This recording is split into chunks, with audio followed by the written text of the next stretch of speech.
8-year-old Lily stood backstage, hands trembling slightly as she adjusted her sparkly blue vest. Her golden retriever, Max, sat loyally beside her, tail thumping softly. Today was the National Junior Talent Showcase, an event broadcasted live, and the biggest stage Lily had ever faced. The other kids had flashy acts, dancing robots, magic tricks, even fire twirlers. All Lily had was Max.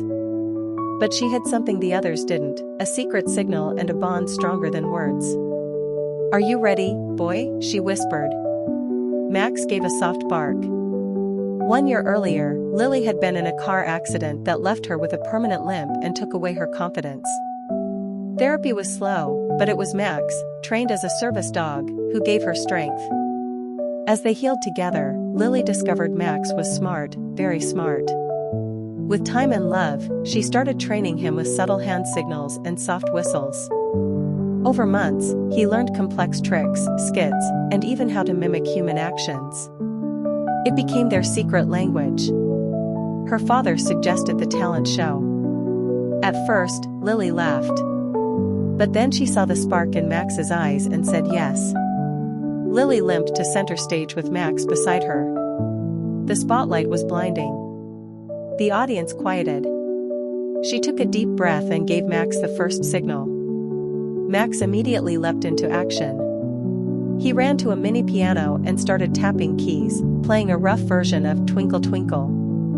The audience chuckled. Then Lily whistled softly, barely audible. Max stopped, bowed, and fetched a small cape from a box. He tucked it around himself and stood on his hind legs, wobbling slightly, like a clumsy magician. He barked twice and pulled a scarf from a hidden compartment in the box. The audience roared with laughter. Lily's smile grew. So far, so good. Lily gave the next signal, a slow, sweeping motion with her fingers. Max paused. He walked up to her, gently picked up a marker in his mouth, and approached a whiteboard placed stage right. The crowd hushed.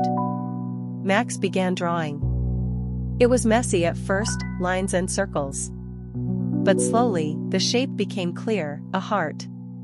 Inside it, he wrote with his paw a shaky L+M.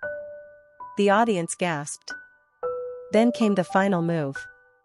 Lily gave Max a barely noticeable wink. Max ran to the center of the stage, stood up, and pressed a button with his paw. Music began playing. He danced, yes, danced, to the beat. Spins, bowing, a leap through a hoop held by Lily. The routine ended with Max running back to Lily and placing a paw over his heart. The crowd exploded into applause. But it was the judge who stood up, mouth open in awe. The head judge, a former military dog trainer, walked to the stage, tears in his eyes. He took the mic. "In my 30 years of training dogs, I've never seen anything like this.